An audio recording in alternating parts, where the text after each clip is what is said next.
Dans quelques jours aura lieu le premier tour des élections municipales. C'est un moment crucial, majeur pour les 5 années à venir. Chaque Niçoise et chaque Niçois va choisir celui qui conduira cette ville durant un mandat.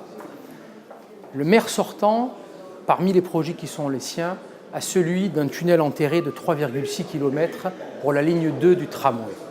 Moi-même, il y a 5 ans, alors que j'étais adjoint au maire, avec Benoît Candel, quand il était premier adjoint, et d'autres élus, nous avons ensemble, comme la totalité des élus de la gauche à la droite, nous avons choisi de voter la délibération autorisant Christian Estrosi à signer ce marché.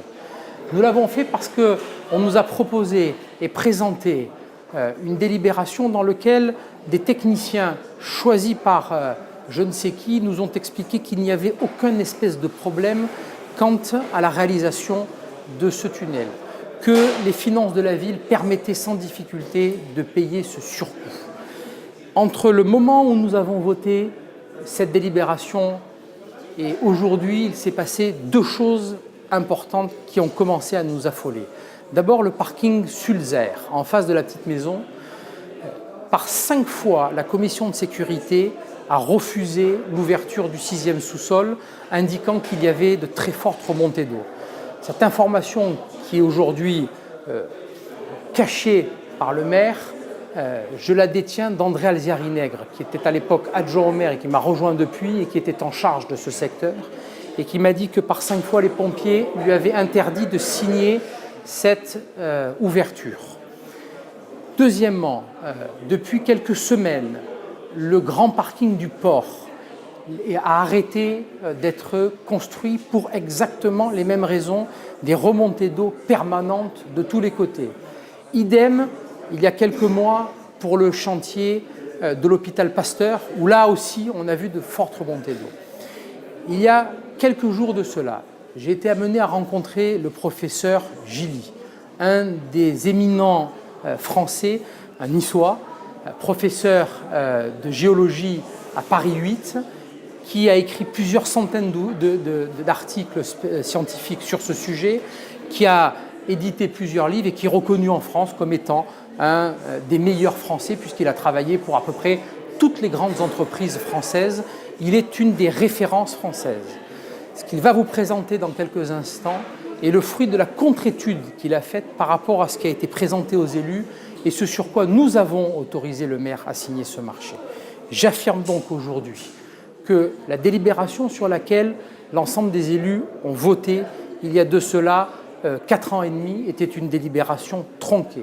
Je ne sais pas si l'actuel maire était au courant de ce qui se passe. Mais ce que je veux vous dire aujourd'hui, écoutez la conférence qui va suivre, écoutez-la. Vous serez horrifiés par ce qui va se passer. Alors bien évidemment que techniquement on peut aujourd'hui faire un tunnel, bien évidemment. Sauf que le coût va être, d'après le professeur Gilly, de 4 ou 5 fois ce qui est prévu aujourd'hui, c'est-à-dire qu'on sera bien au-delà du milliard d'euros pour simplement le tunnel. Ce qui veut donc dire, par effet de ricochet, que la ville de Nice sera dans un état financier absolument dramatique. Je vous demande simplement de regarder ce qui va suivre dans quelques instants. J'ajoute, parce qu'on est en période électorale et que chacun peut toujours imaginer que ce sont des périodes où les candidats peuvent raconter des choses plus ou moins vraies. Si ce qui a été dit après est faux, j'engage celles et ceux qui le souhaitent à me traîner devant les tribunaux.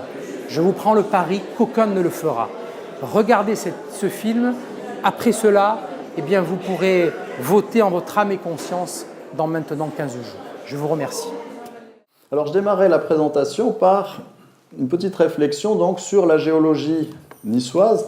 Nice est une zone complexe, coincée entre les Alpes cristallines au fond, des zones très plissées, et on est dans une position de cuvette remplie d'alluvions, encadrée par des collines, soit de poudingue, soit de calcaire. Alors ces collines, il faut bien les garder à l'esprit parce qu'elles ceinturent donc la zone niçoise, et contrairement à ce qui est annoncé donc par les porteurs du projet Tramway, il y a des infiltrations d'eau sur tout le pourtour des collines niçoises qui viennent ensuite circuler donc sous Nice et qui alimentent des circulations d'eau très importantes. Alors la géologie est très complexe, hein. Je vous ai mis en bas une petite coupe que je ne commenterai pas, c'est une coupe par un de mes collègues, Christian Mangan, qui avait travaillé justement au début pour le projet tramway, puis qui a été rapidement écarté parce qu'il montrait qu'effectivement le site était très complexe. Dans cet environnement, il y a des épisodes qui sont intéressants et qu'il faut à tout prix que je vous signale parce qu'ils ont des conséquences fondamentales. Ce sont respectivement le Messinien et les glaciations. Parce que nous sommes situés en bord de mer. Ça, il ne faut pas l'oublier, hein, c'est un secret pour personne au niveau de Nice. Et le problème, c'est que nous, on voit un niveau statique. Par contre, il faut bien voir que dans le passé, la mer s'abaisse et remonte très régulièrement. Tous les 100 000 ans, il y a une glaciation. Chaque glaciation conduit la mer 120 mètres en dessous du niveau actuel. Et il y a 6 millions d'années, la Méditerranée s'est complètement fermée et s'est asséchée totalement par évaporation, comme aujourd'hui la mer Morte, ce qui a conduit son niveau à 1500 voire 2000 mètres en dessous du niveau actuel. Alors vous allez me dire, mais qu'est-ce que ça a à voir avec notre sujet? Eh bien, on est pile poil justement dans le sujet, parce que ces abaissements successifs et ces remontées ont sculpté le paysage, ont sculpté le pays niçois, et actuellement, la cuvette dans laquelle nous nous situons, qui est remplie d'alluvions, c'est une cuvette qui a été fortement creusée, avec des incisions jusqu'à 600-800 mètres de profondeur. Enfin, on ne sait pas exactement parce qu'on manque de données, mais toujours est-il qu'on est dans un environnement extrêmement complexe qui est lié justement, d'une part à la présence des Alpes, qui a, par sa tectonique, fortement plissé, fracturé la région, et puis d'autre part par ces oscillations marines qui ont été responsables de creusement et de remplissage. Alors les conséquences donc de ce schéma, c'est qu'on a une géologie qui est extrêmement complexe et sur le plan des circulations d'eau souterraine, on a des mécanismes qui sont liés justement à ces abaissements et des mécanismes qui font qu'on a par exemple des sources sous-marines. Vous voyez, quand on est dans la région de la frontière, la région monégasque ou la frontière franco-italienne, vous avez des grosses sources qui sortent sous le niveau de la mer jusqu'à 30-40 mètres de profondeur et qui doivent bien nous faire comprendre que ces circulations d'eau, on les a aussi sous nos pieds. Là, à l'heure actuelle, quand on parle, il faut imaginer que sous nos pieds, il y a des nappes d'eau généreuses, abondantes, qui se déversent en mer. Alors, soit très rapidement quand on est dans des calcaires, soit beaucoup plus lentement quand on se situe dans des alluvions. Les travaux du tramway ont été intéressants pour les géologues dans le sens où on a vu, grâce à la multiplicité des forages qui ont été effectués, petit à petit, on a vu le sous-sol niçois un petit peu mieux se dessiner que ce que l'on connaissait. Là, vous avez par exemple une représentation en 3D de ce qu'il y a sous les alluvions. Alors les alluvions, ce sont les couches de terrain composées de sable, de vase, d'argile, de gravier, enfin, etc., qui sont les terrains sur lesquels reposent nos bâtiments, et ces terrains sont gorgés d'eau exactement comme une éponge. La forme de cette cuvette, c'est celle-ci. Et vous voyez qu'à l'intérieur de cette cuvette, il y a des écoulements souterrains avec un paléopaillon. Ici, c'est la colline du Château, la colline de Cimier. Là, vous avez le paléopaillon. Paléo, ça veut dire le paillon ancien. Et là, vous avez Paléo-Mantega qui réunit donc les différents écoulements. Donc tout ça, c'est connu, et c'est connu depuis relativement longtemps. Ça nous permet de dresser un petit schéma comme ça, qui est tout simple en fait, même si ça a l'air un petit peu touffu au début. Simplement, ça vous montre que dans la région, du fait de cette géologie et du fait justement de ces incisions, on a des systèmes qui sont reliés entre eux. Et en particulier, si on prend, par exemple, là, ça peut être la nappe du Var ou la nappe du Paillon, vous avez un cours d'eau, vous avez à chaque fois une nappe d'eau superficielle sous le cours d'eau, vous avez des nappes profondes, vous avez des possibilités d'arriver en profondeur de l'eau par les bordures, soit par les calcaires, soit par les collines de Poudingue. Et puis, on a aussi, bien entendu, du fait de la présence de la mer, la possibilité d'avoir des rentrées marines. Bref, un ensemble extrêmement complexe et passionnant pour les géologues. Nous, on se régale, on adore notre région parce qu'effectivement, rien n'y est simple. Ça n'a rien à voir, par exemple, avec le bassin parisien qui est un endroit d'une platitude absolue. Alors, venons-en maintenant, je vous ai décrit donc ce contexte très particulier, venons-en au projet du tramway. Donc, très beau projet sur le papier, hein, il faut dire qu'il y a eu beaucoup d'efforts au niveau communication, hein, pour nous présenter quelque chose de magnifique, des belles vidéos, enfin, etc., etc.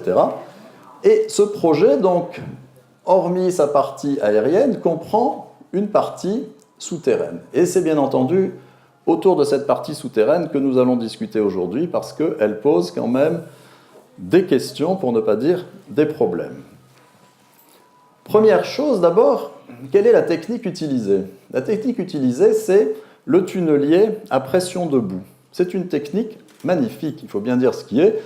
C'est quelque chose qui a été validé dans de nombreux projets à l'international, qui consiste, un petit peu comme dans les dessins animés, hein, quand on voit, vous voyez, les petites taupes qui se baladent dans le sous-sol, elles creusent devant, elles envoient les déblais derrière, et elles creusent donc des tunnels. Là, c'est le même principe, donc on a une machine qui creuse à l'horizontale, et la spécificité justement de ce type d'équipement, c'est que la machine va creuser dans une poche de boue sous pression, qui est située à l'avant du tunnelier.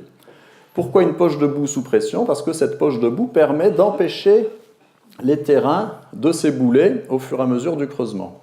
Et en même temps, le tunnelier dépose le revêtement du tunnel, hein, donc des voussoirs en béton qui sont préfabriqués, qui sont construits à l'extérieur du tunnel et qui sont amenés petit à petit et déposés au fur et à mesure de l'avancement. Alors ça, bien entendu, c'est l'idéal. Vous voyez, on a un projet qui marche très bien, les techniques sont bien connues, sauf que quand même, c'est une technique qui est complexe et qui demande de grosses infrastructures. Et en particulier, ces boues sous pression demandent à ce qu'il y ait une énorme usine, justement, pour pouvoir les fabriquer, les envoyer à l'intérieur donc, du tunnel. Et ce sont ces mêmes boues qui vont récupérer les déblais qui sont creusés par le tunnelier pour les évacuer du tunnel. Ensuite, ce sera filtré donc, au niveau de l'usine. Et la boue, comme ça, est recyclée. Hein. Donc, c'est une boue très dense, hein, qu'on appelle donc une bentonite. Alors voilà à quoi ressemble une usine donc, de bentonite. Donc ça, c'est à peu près le type d'installation qu'il y aura à une des entrées du tunnel. Donc comme ça change un petit peu, tantôt c'est par François Grosso, tantôt c'est par Ségurane, mais je crois que là c'est par Ségurane, hein, normalement que c'est prévu. Voilà. Donc voilà la future usine de bentonite de Ségurane. Ça, c'est la même qui avait été, par exemple, utilisée à Marseille. Autre technique utilisée pour le tramway souterrain, le métro, c'est de construire, bien sûr, des stations. La technique de construction des stations, c'est aussi une technique qui, sur le papier, est excellente, et puis pas que sur le papier, parce qu'on en a fait beaucoup. Ça consiste à creuser une tranchée qu'on va remplir aussi avec de la boue, de la bentonite, pour empêcher les parois de la tranchée de se rapprocher. Une fois que la tranchée est réalisée, on coule du béton qui chasse la bentonite et vous construisez donc une paroi étanche qui permet donc de faire une sorte de piscine, hein, une sorte de cube qu'on va ensuite vider pour y installer donc la station souterraine. Donc beaucoup d'entreprises sont bien sûr capables de faire cela, ce sont des techniques qui sont rodées, mais bien entendu, il faut bien connaître le contexte. Alors, petite historique, comment suis-je rentré dans ce projet? Tout simplement, c'est lorsque j'en ai entendu parler, et comme tout Niçois, lorsque j'ai vu les machines de forage dans Nice, je me suis un petit peu intéressé au problème, et Nice Matin m'avait sollicité, puisque les géologues du projet avaient interdiction de communiquer sur ce qu'ils faisaient. Donc, Nice Matin, me connaissant un petit peu, ils m'ont demandé ce que je pensais du projet. Je dis, écoutez, moi, en tant que géologue, je ne peux que me réjouir de voir des quantités de sondages, parce que ça nous apporte donc de l'information sur le sous-sol niçois. Mais par contre, j'attire l'attention des porteurs du projet sur le fait qu'à mon sens, les sondages ne sont pas assez profonds. Pourquoi? Parce que je venais de travailler avec mon collègue Christian Dangan sur l'effondrement du tunnel de Toulon. Lorsqu'il y a eu les travaux du tunnel de Toulon, il y a eu effectivement un gros effondrement qui, heureusement, n'a pas fait de victimes. Et cet effondrement était lié à une cavité souterraine dans le gypse, sous le tunnel. Pourquoi cet effondrement s'est produit? Parce que les porteurs du projet de tunnel de Toulon n'avaient pas fait les études géologiques et hydrogéologiques qu'il fallait faire. Imaginez, il s'agissait du plus gros chantier souterrain après le tunnel sous la Manche. Il n'y avait même pas de carte géologique de la ville de Toulon. Les géologues nous ont dit « Ah oui, mais on n'a pas pu faire la carte géologique parce qu'il y a trop de propriétés privées. Du coup, on ne peut pas. En une semaine, avec mon collègue, on a dressé la carte géologique en sonnant chez les gens qui nous offraient le thé, l'apéritif, etc. Alors après l'apéritif, la carte est peut-être moins précise, mais après le thé, elle était quand même complétée. Et en même temps, on a découvert avec stupeur que les forages avaient été descendus au niveau du tunnel et pas en dessous. Du coup, ils n'avaient pas du tout pris conscience qu'il y avait du gypse sous le tunnel. Et par ailleurs, ils avaient complètement minimisé ce dont je vous ai parlé tout à l'heure, les incidences des oscillations de la Méditerranée. On ne va pas rentrer dans le détail. Bref, toute une série donc de choses que j'ai rappelées à ce moment-là à Nice Matin en proposant d'approfondir les forages, en disant oui, il y a un beau projet qui est intéressant, faisons des forages qu'il faut pour ce projet. Il paraît que ça a déclenché une fureur du maire, ceci dit, il y a eu une deuxième campagne de forage approfondie, ce qui signifie qu'a priori, je ne devais pas avoir complètement tort en proposant cela. J'avais aussi travaillé sur d'autres effondrements liés à la présence de gypse, comme par exemple ici l'effondrement de la pénétrante Cannegrasse en 1998, lié à des pompages d'eau justement mal maîtrisés. Et puis bien entendu, il y a ce problème majeur du gypse à Nice qu'on ne peut pas cacher puisqu'il affecte tout le bas de la colline de Cimiez, et c'est un sujet aussi sur lequel j'ai travaillé. Regardez l'état de cette maison qui est bâtie ici sur du gypse. Vous avez de l'eau qui circule un petit peu partout, qui n'est pas maîtrisée. Vous avez des magnifiques fissures sur les bâtiments. Alors, ça fait le malheur des gens, ça fait le bonheur des géologues, parce qu'effectivement, c'est d'une grande complexité, ça nous oblige à étudier, à essayer de comprendre, et c'est d'une complexité terrifiante. Donc, cette problématique gypse ne peut absolument pas être écartée. Le gypse est présent à Nice. Ça a même donné lieu à des exploitations pour le plâtre, puisqu'en chauffant le gypse, on fabrique du plâtre. Donc, on a eu toutes les grandes entreprises qui ont développé donc, cette industrie du plâtre au moment où Nice a commencé donc, à grandir. Et actuellement, c'est ce qui forme le pied du boulevard Carabassel. Tous les grands immeubles que vous avez, le Palais Royal, Chambre de commerce, etc., sont bâtis sur les anciennes carrières de gypse. Donc, on ne peut pas nier, bien sûr, la présence du gypse à Nice. Alors j'ai mis ici une petite carte qui vous montre le tunnel, ici en noir, et en rose, c'est ce fameux gypse. Donc le gypse, on ne peut pas dire qu'il n'est pas présent à Nice, on le voit un petit peu partout. Il est en profondeur, en gris ce sont les alluvions, et puis en clair ce sont les bâtiments et surtout les ouvrages souterrains qui sont prévus, station Alsace-Lorraine, Jean Médecin, Durandi, et puis Garibaldi, et enfin la station donc, du port. Donc, c'est un point sur lequel nous avons bien sûr alerté les porteurs du projet tramway. Il semblerait que ce soit resté dans l'oubli le plus total. Alors, d'autres coupes montrent, là vous voyez tous les sondages qui ont été réalisés, qui ont été ensuite synthétisés donc, au début par les géologues niçois qui ont travaillé pour le projet. Il y a le cabinet H2EA, le cabinet Mangan, et puis très curieusement, à partir du moment où ils ont commencé à soulever le problème du gypse, le problème des circulations d'eau, ils ont été remplacés donc par d'autres équipes venant d'ailleurs, et on a d'ailleurs du mal à savoir qui travaille, qui sont les géologues sur le projet, c'est quelque chose qui reste très obscur. Donc, le gypse est présent et est à l'origine donc de nombreux désordres. Alors, je vous ai mis un petit extrait de carte ici, colline de Cimiez, colline du Château. Tous les points qui figurent en rose sont les endroits où le gypse a été rencontré dans le sous-sol par forage. Là, vous avez le trajet du tunnel. Et les étoiles rouges, ce sont les endroits où on les a rencontrés tout récemment, donc les derniers forages en cours, en tout cas ceux pour lesquels j'ai pu avoir un petit peu d'informations. Quand on regarde effectivement le projet du tramway, on voit par exemple que le tunnel va traverser le gypse en passant par exemple sous le paillon. Donc c'est un secteur qui va être particulièrement vulnérable. Alors pour la petite histoire, le mot gypse est un petit peu banni dans tous les documents qu'on va retrouver au niveau du tramway, et il s'appelle faciès X. Voilà, le X faciès, vous voyez, est là, ici, dans les colonnes. Et très curieusement aussi, quand on commence à avoir accès au listing des sondages qui ont été réalisés justement pour ce projet, les terrains sont bien décrits, et puis tout d'un coup, on voit des grands blancs, puis après, c'est à nouveau décrit. Il semblerait, enfin, d'après les connaissances qu'on peut avoir, vous voyez, par exemple Garibaldi, on sait qu'il y a du gypse dessous, pourquoi cela ne figure-t-il pas sur le tableau? Bref, un problème majeur, et un problème qu'on a soulevé très rapidement en disant, mais attention, avec ce projet, avec les pompages qu'on va faire pour la mise en place donc, des stations enterrées, on court le risque de déstabiliser les immeubles alentours. Évidemment, tout le monde a dit « mais il raconte n'importe quoi ».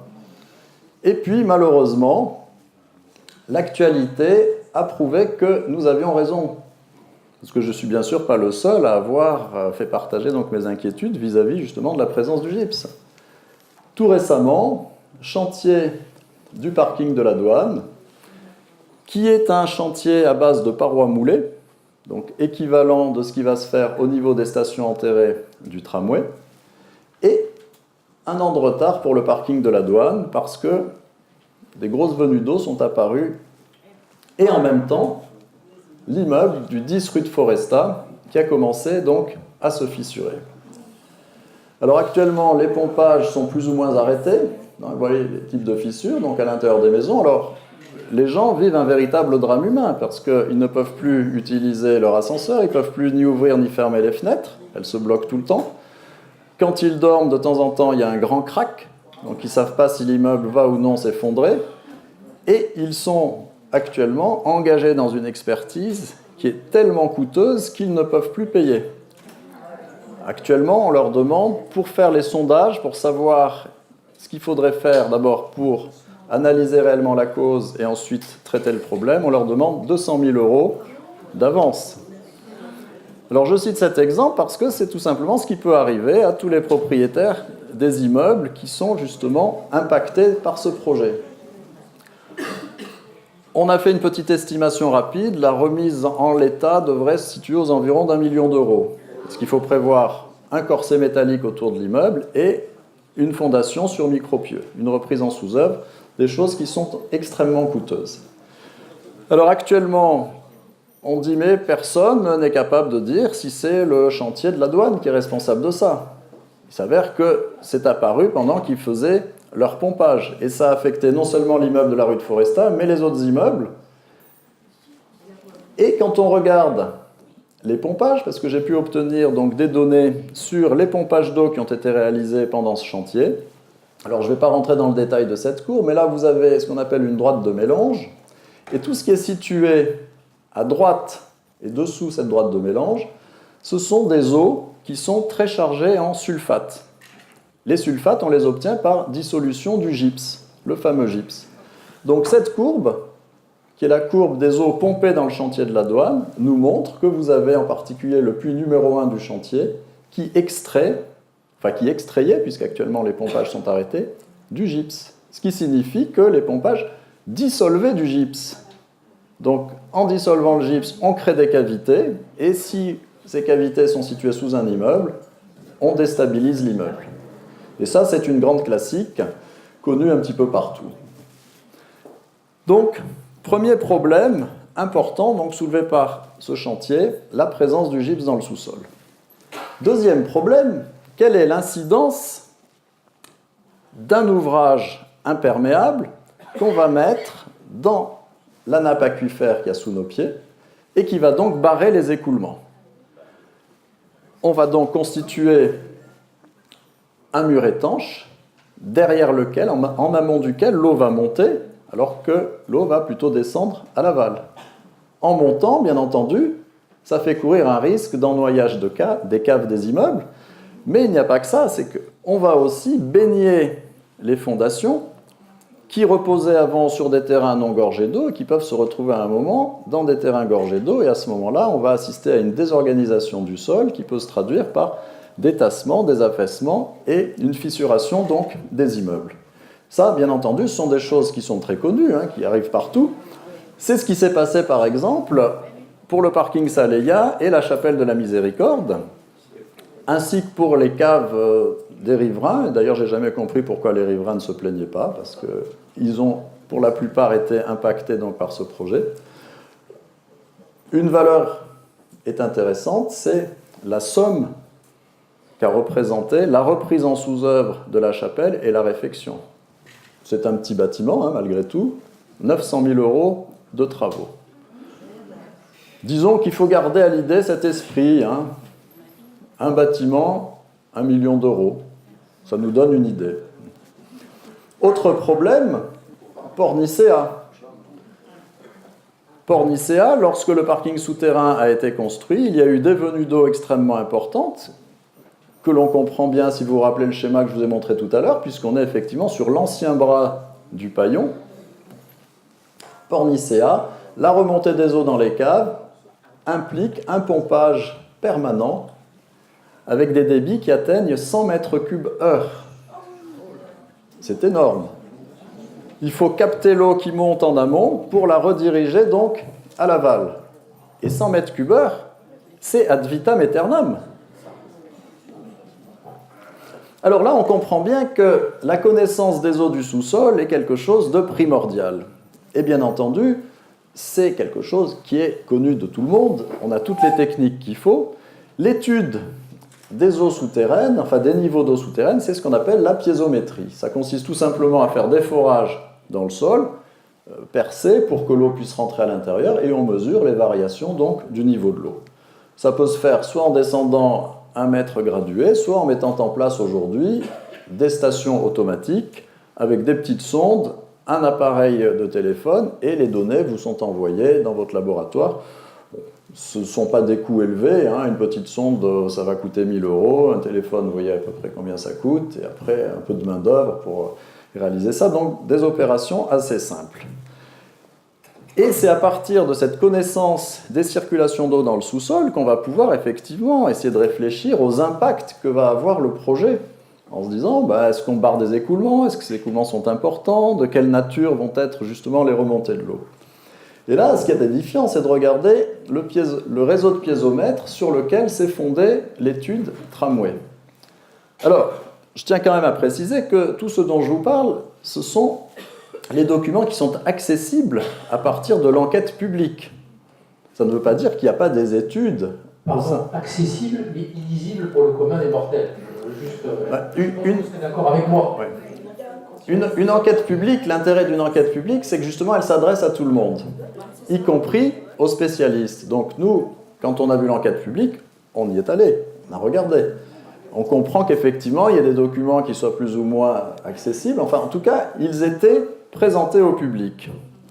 Et dans ces documents, qu'est-ce qu'on découvre? On découvre que l'analyse piézométrique, donc l'analyse des eaux souterraines du projet, a reposé sur 12 piézomètres qui ont été mesurés le 5 octobre 2010 et qui ont été suivis par une mesure ensuite, un mois plus tard. Oui. On ne peut pas franchement dire qu'il s'agit de données extrêmement précises. Alors, à titre de comparaison, je vous ai mis par exemple le réseau de piézomètres de l'Inspection Générale des Carrières à Paris. Vous voyez, donc il y a toute une série de piézomètres qui sont répartis. C'est étudié depuis fort longtemps, ce qui permet d'avoir des bonnes cartes, des modèles qui nous permettent de comprendre comment la nappe d'eau fluctue, comment elle s'écoule, comment elle évolue, quelles sont les zones déprimées, pas déprimées. À Nice, on ne dispose pas de cette information. Pourtant, la complexité des aquifères dans le sous-sol niçois est connue depuis très longtemps. Vous avez la thèse de Christian Pline en 1991 qui nous a montré comment les circulations d'eau s'organisaient dans le sous-sol.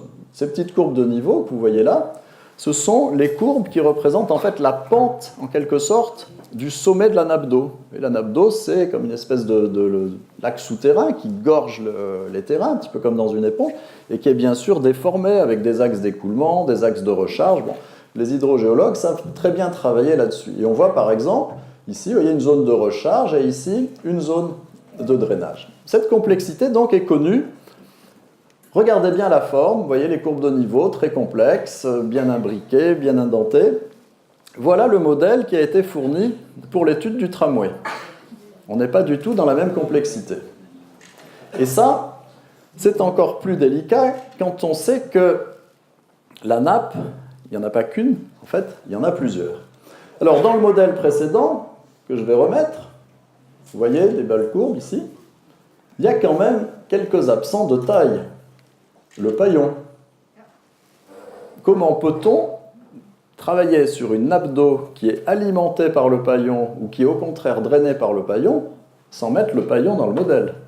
Il faudra qu'on m'explique. Et on oublie bien sûr les autres fleuves côtiers. Les deux diapos vous permettent, à peu près à la même échelle, de comparer les deux modèles, sachant que celui-ci date de 1991. On aurait pu espérer, avec les informations collectées par les différents sondages, etc., on puisse aller vers quelque chose d'un petit peu plus détaillé, un petit peu plus précis. Donc le paillon est complètement gommé.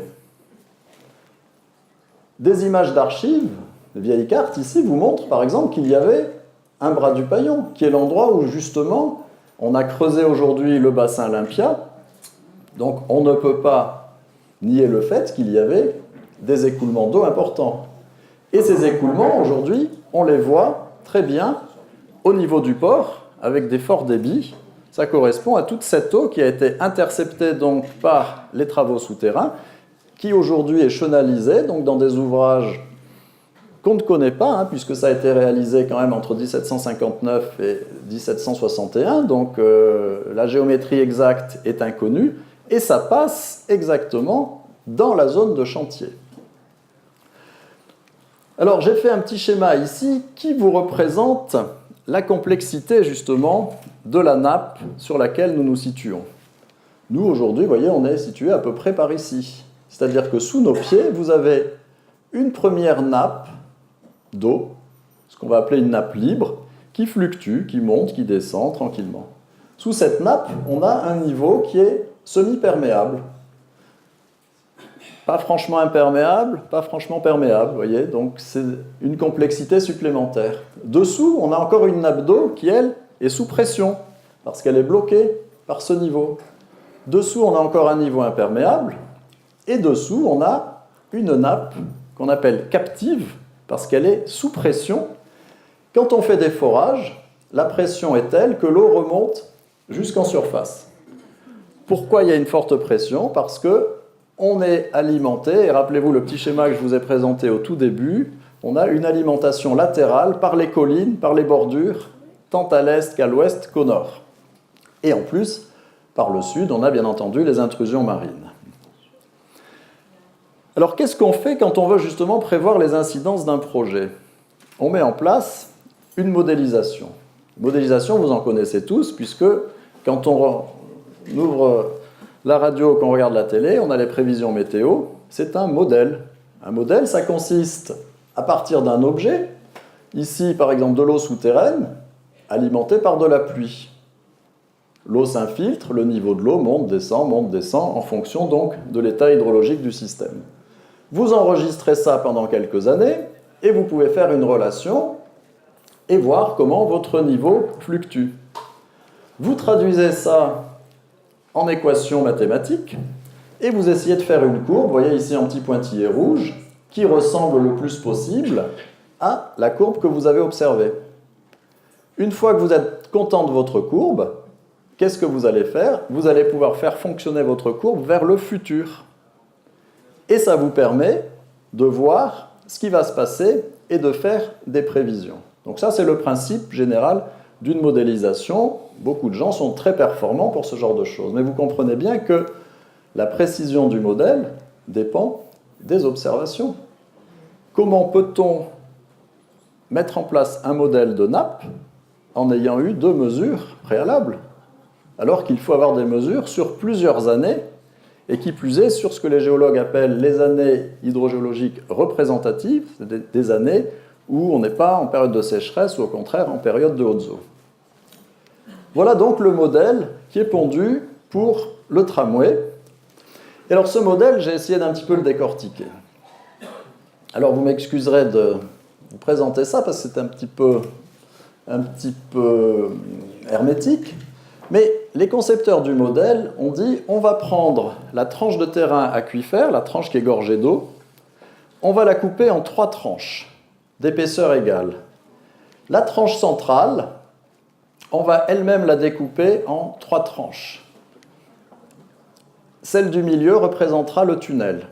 Et on fera varier perméabilité de cette tranche centrale jusqu'à la rendre imperméable pour voir quels seront les effets justement d'une imperméabilisation de cette zone sur tout l'ensemble.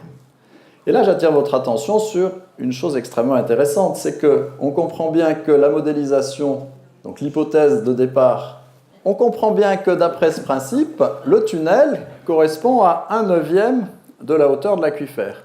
C'est-à-dire que le modèle qui est avancé par Hessia correspond à des endroits où les alluvions auraient 100 mètres d'épaisseur. Et il n'y a aucun endroit où il y a 100 mètres d'épaisseur. On est plutôt dans des valeurs inférieures, on est de l'ordre de 50 mètres aux endroits les plus profonds, et puis on arrive très rapidement à 20 mètres, 15 mètres, voire encore moins quand on se rapproche de la place Garibaldi. Ce qui signifie que ce qu'a avancé le maître d'œuvre en disant « le tunnel sera transparent sur le plan hydraulique » n'est pas fondé. Ce modèle a été travaillé justement pour permettre des estimations en disant, ben voilà, si on met une station enterrée, on aura la nappe qui va un peu remonter en amont et qui va un petit peu descendre à l'aval. Mais ça repose sur ce modèle dont je vous ai parlé tout à l'heure, qui est un modèle totalement fantaisiste. Alors c'est clair, les modèles, c'est bien parce que ça fait des belles couleurs, des belles cartes, etc. Mais si vous les alimentez avec de l'information erronée, vous leur faites dire exactement ce que vous voulez. Et les modèles, ils se trompent aussi. Combien de fois la météo nous annonce qu'il va faire beau la semaine prochaine et puis il tombe de l'eau et vice-versa.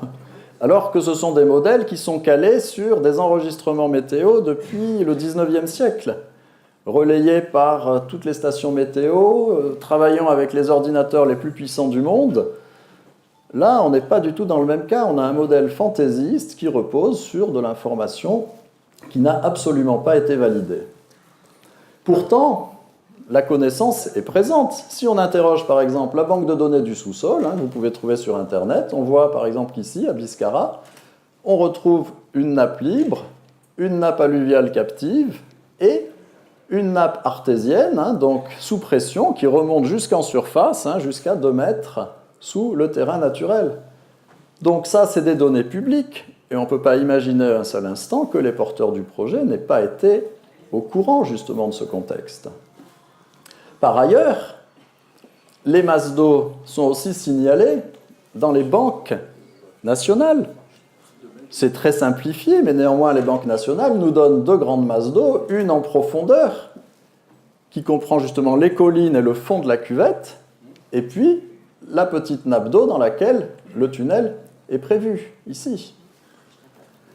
Alors les conséquences, à partir d'un schéma comme celui-ci, on peut les comprendre aisément. Si vous construisez une station enterrée et que vous venez l'ancrer sur un substratum soi-disant imperméable, effectivement, à l'intérieur, ça va être sec.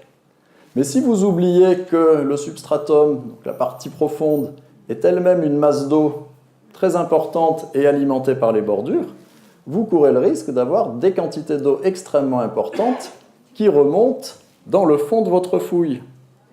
Et ça, c'est pas simplement du délire de géologue, c'est l'exemple du chantier Pasteur. On peut citer aussi l'exemple de la place Arson, quand on a construit le bassin pluvial, où il y a eu aussi exactement les mêmes problèmes. L'exemple dont je viens de parler tout à l'heure de Pornicea, 100 mètres cubeurs. Bref, vous voyez que sur le plan donc hydrogéologique, nous nous posons beaucoup de questions, parce que visiblement, tout ce que nous avançons n'a pas été pris en compte par les porteurs du projet. Et à chaque fois qu'on a posé des questions, elles sont restées sans réponse. Si, les réponses c'est « ne vous inquiétez pas, nous avons tout prévu ». Grande classique. Alors j'en viens maintenant à un point qui est très important, ce sont les tassements. Je vous ai parlé tout à l'heure de la méthode du tunnelier. Quand un tunnelier avance, il va couper le terrain et il va faire ce qu'on appelle une surcoupe. Parce qu'il faut faire un trou d'un diamètre un petit peu plus grand que l'ouvrage pour pouvoir mettre en place le revêtement. Et ensuite, on va injecter donc des coulis autour du revêtement pour justement pouvoir limiter les effets justement de cette surcoupe. Fatalité, à partir du moment où on crée un ouvrage en souterrain, c'est une lapalissade de dire que ça va se tasser. Donc le tassement va se répercuter jusqu'en surface. Avec des courbes en forme de courbe de Gauss. Donc on a des cuvettes de tassement qui vont être très étroites et très profondes quand on est vraiment proche et à la verticale du tunnel et qui vont avoir tendance à s'évaser quand on s'en éloigne. Et ces cuvettes étant inévitables, bien entendu, elles ont été étudiées, et en particulier par Richard Kastner à Lyon, qui est un des grands spécialistes justement des tunnels. Et là, il nous a montré donc une petite courbe intéressante où on voit donc les affaissements liés à la présence du tunnel. Vous voyez, ça se tasse petit à petit, on descend. Vous voyez, par exemple, là, on est à 24 mm, au bout de 25 semaines, 24 mm. Et aujourd'hui, la technique consiste à suivre en direct ces tassements. Alors, je ne sais pas si vous avez remarqué, il y a plein de petits clous en laiton partout. C'est destiné à mettre en place justement un système de nivellement. Parce qu'au fur et à mesure des tassements, il est prévu d'injecter des coulis de béton sous les immeubles pour contrecarrer les effets du tassement. On suit ça en direct. Alors, il y a un petit bémol, c'est que nulle part, les porteurs du projet n'ont expliqué quelle technique ils allaient utiliser, et nulle part, ils ont prévu qu'il fallait intervenir pour exproprier en tréfonds les propriétés sous lesquelles il fallait faire des forages horizontaux pour aller injecter. Donc, coût supplémentaire et arrêt supplémentaire. Parce que toute personne qui tout d'un coup découvre qu'on est en train de forer sous son immeuble va dire « Mais attendez, moi je ne vous ai pas donné l'autorisation, donc à ce moment-là, procès, référé, tout ce que vous voulez. » Ces tassements ont bien sûr été prévus, évidemment.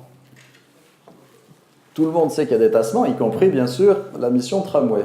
Et là, on a plusieurs documents qui ont été fournis à l'enquête publique et que j'ai soigneusement analysés. Vous voyez que emprise cuvette de tassement, ça figure très nettement. Et cette emprise, alors le tunnel est en jaune, et la cuvette de tassement apparaît en bleu ici. Pareil pour les stations enterrées. Zone d'influence des parois moulées. Je vous ai réécrit ça au-dessus parce que ce n'était pas très bien lisible. Mais ça figure en toutes lettres sur les plans. Ça, c'est le document officiel de la ville. Document officiel fourni à l'enquête publique. Et alors là, ce qu'il y a d'intéressant, c'est que quand on regarde les documents, il y a l'étude d'impact et le document soumis à l'enquête publique. Ces deux documents sont exactement à la même échelle. Le cadrage n'est pas tout à fait le même, mais c'est exactement la même échelle. En bas, vous avez la cuvette de tassement telle qu'elle est prévue dans le document de l'enquête publique, et en haut, telle qu'elle avait été prévue dans l'étude d'impact. On constate que l'une est la moitié de l'autre, au niveau de la superficie. C'est-à-dire qu'on se rend compte qu'il était prévu un impact important, et que finalement, on a préféré ne déclarer qu'un impact beaucoup plus réduit. J'ai fait quelques zooms sur certains secteurs. En jaune, le document d'enquête publique. En rouge, l'étude d'impact. Ce qui signifie, grosso modo, que si on regarde, il y a entre 25 et 50% de parcelles qui n'ont pas été prises en compte. Pareil pour le secteur Victor Hugo, c'est encore plus dramatique. En jaune, les secteurs soumis à l'enquête publique et il y a eu à ce niveau-là une déclaration d'utilité publique, mais qu'en est-il des autres? C'est-à-dire qu'en théorie, les riverains qui sont ici peuvent tout à fait s'opposer à ce que des travaux soient réalisés dans leur tréfonds. Ils peuvent interdire qu'on vienne forer. Par ailleurs, forer à l'horizontale, ça implique creuser des puits en bordure des immeubles pour pouvoir mettre les machines de forage et forer à l'horizontale. Et ce budget n'est absolument pas signalé ni prévu donc dans l'enquête. Alors quand on regarde aussi le dossier d'enquête publique, on voit qu'un petit peu partout, les porteurs du projet disent oui, effectivement, on sait qu'il y aura des désordres, on sait qu'il y aura des problèmes, quelques immeubles risquent d'un petit peu se fissurer, mais ne vous inquiétez pas, nous prendrons une assurance. Je dois dire qu'un tel cynisme, quand même, m'étonne beaucoup. Et ce qui est d'étonnant, c'est que la vulnérabilité du bâti niçois a fait l'objet de plusieurs études, parce que c'est un secret pour personne, nous sommes soumis au risque sismique, Et Nice a même été ville pilote pour un certain nombre d'études avec une approche globale, en travaillant à la fois donc sur l'aléa, sur les séismes proprement dit, mais en travaillant aussi sur le bâti pour voir quelles étaient les maisons qui résistaient plus ou moins bien. Et il s'avère que la zone donc, du chantier a fait l'objet d'études Gémitis 96-98 par des organismes bien connus, comme le BRGM ou le Centre d'études techniques de l'équipement, et qu'en plus, il y a eu un zoom qui a été fait en 2005, exactement le long de l'axe du tramway Victor Hugo, et de ce fait, la vulnérabilité du bâti a été soulignée, soulevée, et ces documents, bien entendu, n'ont absolument pas été intégrés au niveau de l'enquête publique. Il y a eu des études aussi sur la liquéfaction du sous-sol, parce qu'on est dans des secteurs où il y a des sables gorgés d'eau qui peuvent être soumis justement à un processus de liquéfaction lorsque l'on a des ébranlements d'origine sismique. Et tout ça, ça permet effectivement de réfléchir justement à la vulnérabilité donc, de l'ouvrage par rapport au risque sismique. On voit que les bâtiments sont soumis justement à ce risque. Certains ont été identifiés comme étant des bâtiments fragiles. Néanmoins, le tunnel va passer dessous.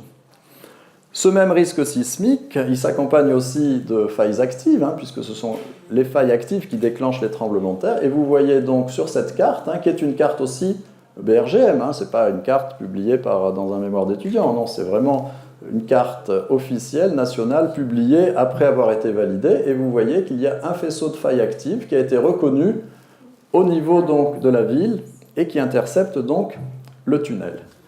Alors, de ce fait, je dois dire que les géologues, hydrogéologues de Nice, enfin peut-être pas tous, mais en tout cas ceux que je connais avec qui je discute, s'inquiètent tous à juste titre des risques que ce projet fait courir à la ville de Nice. Alors, moi je dis toujours, bien sûr qu'on peut faire un ouvrage, on peut aller sur Mars, donc pourquoi ne creuserions-nous pas un tunnel sous la ville de Nice, Techniquement, c'est possible, les techniques sont rodées, mais le coût avancé est quand même très inquiétant. Je vais y venir un petit peu plus tard. De ce fait, ce projet, à partir de tout ce que je vous ai dit, fait courir un certain nombre de risques. Déjà, pour l'entreprise, elle peut se retrouver confrontée à des terrains qui n'étaient pas prévus. Mais peut-être le sait-elle déjà. Mais en tout cas, elle pourra toujours dire pendant le chantier « Ah, mais je rencontre des terrains qui ne figuraient pas dans les documents administratifs. » Elle peut mettre en place, lors des travaux, des surexcavations, des hors-profils, parce que la pression de boue qui accompagne l'avancement du tunnelier peut être telle qu'elle va désorganiser les terrains, et on peut même avoir, si vous avez d'anciens puits, la boue qui ressort en surface. Ça arrive, et à ce moment-là, on trépanne l'ouvrage. Bref, toute une série de problèmes. Il y a par exemple des immeubles dans le secteur Giuffredo dont on sait, sans en avoir la certitude absolue, qu'ils sont fondés sur pieux en bois. Et le tunnel passera sur les pieux. Ça n'a pas été étudié. On rencontrera peut-être des cavités souterraines quand on s'approche de la place Garibaldi et de la colline du château. La métropole, c'est aussi nous, en tant que contribuables. Dépassement des coûts de réalisation, important coût de traitement des sols et des immeubles, et puis surtout, retard très important au niveau des travaux. Et puis, bien entendu, s'il y a un litige, recours devant les tribunaux. Alors, on va y revenir tout à l'heure. J'ai fait quand même une petite estimation sur le coût de l'ouvrage souterrain. Et là, il y a une chose qui est extrêmement intéressante, c'est que l'évaluation d'ESIA, donc le maître d'œuvre, le porteur du projet, 288,8 millions d'euros. La proposition retenue, Bouygues, 270 millions d'euros, donc inférieure à ce qui était prévu, alors que tout le monde a agité le spectre des risques. La logique eût été que l'entreprise dise « Écoutez, avec l'enveloppe que vous nous annoncez, compte tenu de ce dont on a entendu parler, on ne peut pas vous fournir une offre en dessous. » Là, on est en dessous. Avec une réserve en plus prévue dans cette somme de 16 millions d'euros pour les aléas. À Nice, notre projet, c'est 3 km 200, 4 stations enterrées, pour la somme de 270 millions d'euros. Un projet tout à fait équivalent, et d'ailleurs la métropole ne se prive pas de dire « mais regardez, à Lyon, ça s'est super bien passé, on a fait la même chose ». Lyon, c'est 1,4 km et simplement 2 gares. Et le coût, 222 millions d'euros. Ça fait que si on rapporte le coût lyonnais, qui est déjà ancien, puisque c'est terminé, à Nice, pour le même projet, on arrive à une enveloppe de 500 millions d'euros, qui semble effectivement un petit peu plus réaliste. Et puis par ailleurs, vous avez des préconisations pour les travaux souterrains, et en particulier par un organisme qui s'appelle le Centre d'études des tunnels, le CETU, qui dit qu'effectivement, pour ce type de chantier, on n'est jamais bien sûr à l'abri d'aléas. Ça, on est dans la nature, c'est des travaux publics, il y a bien sûr à chaque fois des petits problèmes qui se produisent. Et ils disent, si un chantier veut être sérieux, il doit prévoir une fourchette pour les aléas, et cette fourchette doit se situer entre 15 et 20% du coût total du projet. C'est-à-dire que pour un projet niçois, on devrait avoir provisionné de 45 à 60 millions d'euros. Rappelez-vous, tout à l'heure, je vous ai dit, un immeuble qui pose problème, c'est 1 million d'euros. Donc ça nous permet de travailler sur 60 problèmes. Là, 16 millions d'euros, c'est-à-dire 6%. Donc, ce chiffre-là de 500 millions d'euros, on peut un petit peu le remonter aussi. Et le projet lyonnais, qui est un superbe projet, ils sont passés donc sous le Rhône avec les mêmes techniques. Donc ça vous montre bien que ces techniques sont des techniques rodées, efficaces, mais il y a quand même une petite différence. Regardez l'environnement du projet du tunnel lyonnais. Où passe-t-il? Sous des jardins, sous le Rhône, un petit quartier ici, donc peut-être 4-5 immeubles, des friches industrielles, regardez sur les images satellites, aujourd'hui vous verrez, il n'y a plus rien ici, et la gare. C'est-à-dire que ce projet a traversé une zone urbaine non bâtie, donc pas d'incidence en surface, ce qui montre l'intelligence justement des porteurs de ce projet.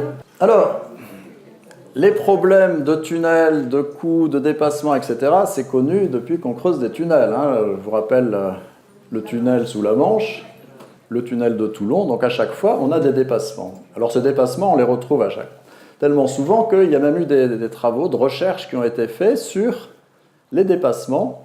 Et il y a cette courbe qui est extrêmement intéressante, qui vous montre quel va être le pourcentage de dépassement en fonction du pourcentage qui a été consacré aux études géologiques. Et si on veut être sérieux, et qu'on ne veut pas avoir de dépassement dans ce qui est prévu, il faut monter à 8% du coût total. Pour information, par exemple, le métro Éole à Paris, c'est un sondage tous les 30 mètres. Pour information aussi, la géologie a été inventée à Paris, peut-être au XVIIe, XVIIIe siècle. C'est-à-dire que c'est un secteur qu'on connaît depuis des siècles. Et une géologie qui est simple, c'est juste des successions de couches. Malgré cette simplicité, malgré la connaissance qu'on en a depuis 2-3 siècles, on a quand même jugé opportun de faire un forage tous les 30 mètres. Nous, le budget études, tel qu'il est publié en tout cas, parce que c'est difficile d'avoir de l'information, mais quand on regarde les appels d'offres, on voit que c'est à peu près 2% qui ont été mis dans les études. Donc si on regarde ce schéma, 2%, on arrive à 150% de dépassement du coût. Maintenant, je voudrais vous donner quelques informations sur ce qui se passe au niveau d'un marché public. Parce que ça, c'est extrêmement important. Vous avez un document qui est fondamental, ce qu'on appelle le CCTP, Cahier des clauses techniques particulières. Et c'est dans ce document que tout est décrit pour permettre aux entreprises de faire leur offre. Donc l'entreprise lit le CCTP, elle va voir dans la rubrique environnement géologique, pas de problème à Nice, une grosse nappe alluviale dans des alluvions relativement perméables. Elle va faire son offre à partir donc de ce document. Appel d'offres, et ça va définir un coût de prestation comme celui que je viens de vous annoncer donc tout à l'heure. Il y a ensuite un contrat qui est mis en place quand l'entreprise est retenue sur la base donc, de sa proposition financière. Il y a un contrat qui est mis en place qui, bien entendu, se réfère au CCTP. Ce contrat lie le maître d'ouvrage et son maître d'œuvre à l'entreprise. Du coup, l'entreprise qui, dans le CCTP, a tout trouvé, toute la description, si au moment où elle démarre le chantier, elle découvre que le contexte est différent du CCTP, elle fait un recours au tribunal et elle demande des avenants.